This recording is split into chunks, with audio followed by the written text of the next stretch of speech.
കഥാപാത്രങ്ങളിൽ play ചെയ്യാൻ എല്ലാ ആക്ടേഴ്സിനും ആഗ്രഹമുണ്ടാവും. Opportunity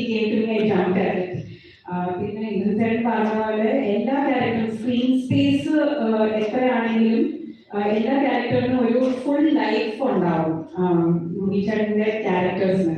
അപ്പം കൃഷ്ണകുമാരായിട്ട് ഡയറക്ട് ചെയ്യുമ്പോഴാണെങ്കിലും ആ ക്യാരക്ടർ എത്ര നേരം സ്ക്രീനിൽ ഉണ്ടോ എന്ന് നോക്കിയിട്ടല്ല ആ ക്യാരക്ടറിനെ ഡയറക്ട് ചെയ്യുന്ന ഇമ്പോർട്ടൻസ് കൊടുക്കുന്നത്. അപ്പോൾ ആസ് എൻ ആക്ടർ അത് ഭയങ്കര ഫുൾഫില്ലിംഗ് ആണ്. അപ്പൊ നമ്മൾ അധികം നേരം സ്ക്രീൻ ടൈം ഇല്ലെങ്കിൽ പോലും ആ ക്യാരക്ടറിനുള്ള ഇമ്പോർട്ടൻസ് കൊടുത്തിട്ടായിരുന്നു റൈറ്ററും ഡയറക്ടറും എൻ്റെ അടുത്ത് ഇടപഴകിയത്.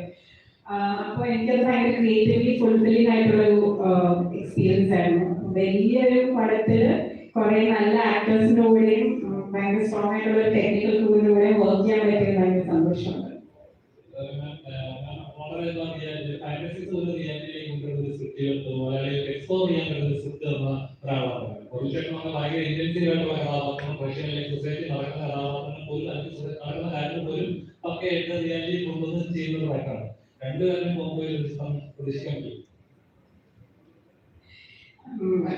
Actually, എനിക്ക് അനന്തങ്കാടിന്റെ excitement was as an actor. കാരണം I think acting is a space that is all my own. ഇപ്പോൾ റൈറ്റിംഗ് എന്ന് പറയുമ്പോൾ എപ്പോഴും ഞാൻ ഡൊമിനിക്കിന്റെ കൂടെ വർക്ക് ചെയ്തിട്ടുള്ളൂ.